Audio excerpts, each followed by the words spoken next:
Alright guys, Perterabo. Perterabo's next on this list, and he is the Primarch of the Iron Warriors. I play against this guy all the time. My one buddy has Iron Warriors, and he brings Perterabo pretty much to every game. And yeah, we'll just get right into it. So Perterabo, he's 425 points. Weapon movement 7, weapon skill 7, ballistic skill 7, strength 6, toughness 7, wounds 6, initiative 5, attack 6, leadership 10, and 2 up save. He is War Gear has the Logos array, frag grenades, the Cortex controller, and he has Legion of Astartes Iron Warriors, Master Legion, Battlesmith 3 Plus, Fire and Protocols 2, Master Automata, Traitor, and Sire of the Iron Warriors. Pearl may be given Forge Breaker for an additional 35 points. I recommend you always do this. You have to be pretty crazy not to. And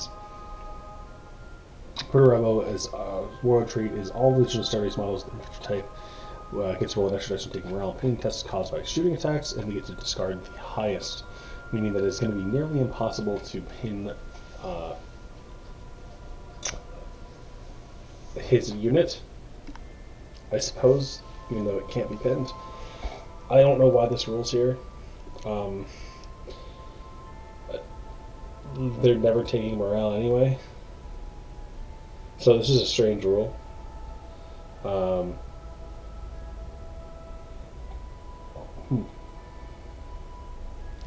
Yeah, so my head's done again. So yeah, unless I'm missing something, can you pin the Primarch? I don't think you can. Are they not fearless? I'm like 80% sure they're fearless. I'm pretty sure it's baked into the Primarch rules. Anyway, you get to make an extra reaction in the shooting phase, which is where you want it to be honest with Iron Warriors. So nothing to complain about there. He then has the Logos armor, which is a 2 up, 3 up, which is great. 3 up armor save is fantastic. It ignores knife fighting rules, and any unit that he has, it counts as like an augury scanner basically. So he gets to make the intercept reaction for free. It doesn't count towards the allotment, and him and his unit can just fire full 6 scale at whatever comes in nearby. The Logos array is his gun basically, and potentially his melee attack. It's strength 6, AP 3, 30-inch range, assault 6, twin linked with shred and pinning, and shell shock 1. Pretty solid weapon, to be honest. It's not bad. You can definitely shred a bunch of Marines doing this and pin them quite easily. They're going to probably take their saves on their sergeant when you shoot them, and if you do manage to kill the sergeant, well then guess what, they're minus that leadership 6, and if it's night fighting, it's even less. So this is a very good weapon, actually, to be honest with you. You're very lucky to pin a unit of Marines or 2 in a game. My brother does it to me all the time. It just happens. Not much you can do about it, but hey, it's there. And then it also has a melee strength +1, AP2, melee 2-handed.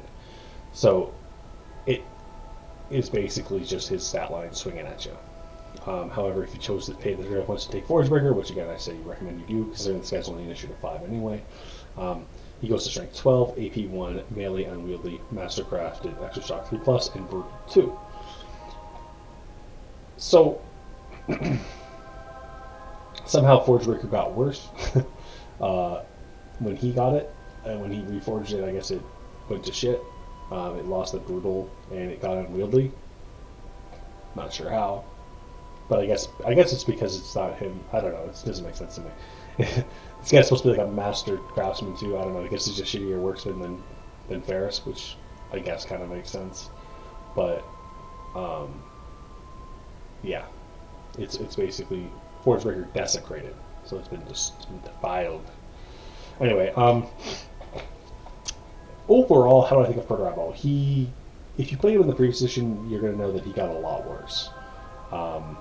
He definitely got toned down tremendously. He used to have an orbital bombardment that could like almost take out 2 to 3 units in a game sometimes. I've even seen games just be over because Perterabo dropped his orbital bombardment in a perfect spot and killed like half an opponent's army. No longer can he do that, so that's gone, thankfully. That was a little too much. And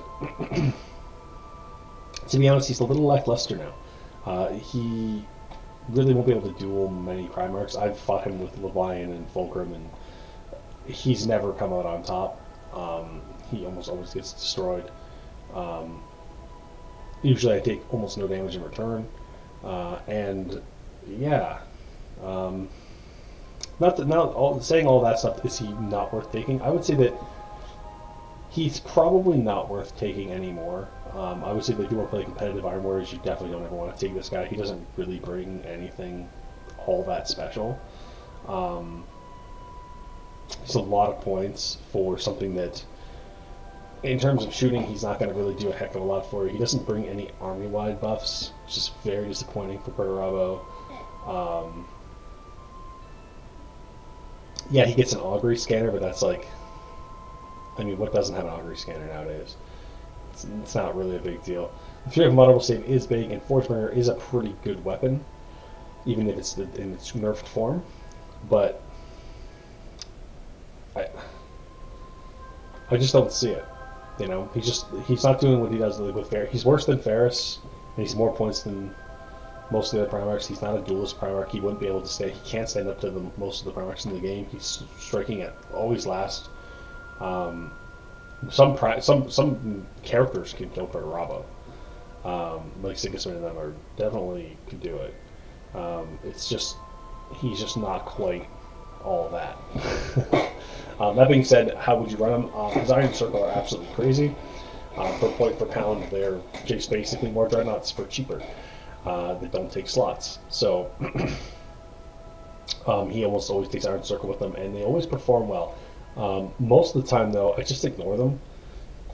I used to try to deal with them and kill them, but realistically, the Iron Warrior's strength isn't in their combat, it's in their shooting. And the Iron Warrior shooting is tremendous. Iron Warriors as a legion in general are very, very strong. Again, they're probably in the top 5 for strongest legion, in my opinion. But generally speaking, yeah, you basically just want to march them across the table with some Iron Circle and just slog along and shoot away. And the reason why you do that is because, again, you don't really want this guy to Spartan because you got the augury scanners, you got shooting, he's got decent shooting. He's super safe with the Iron Circle. Like, you can blast that unit with whatever you want, and you might shoo away a couple wounds off an Iron Circle, and that's about it. He can repair the Iron Circle, which is just, it's really frustratingly annoying.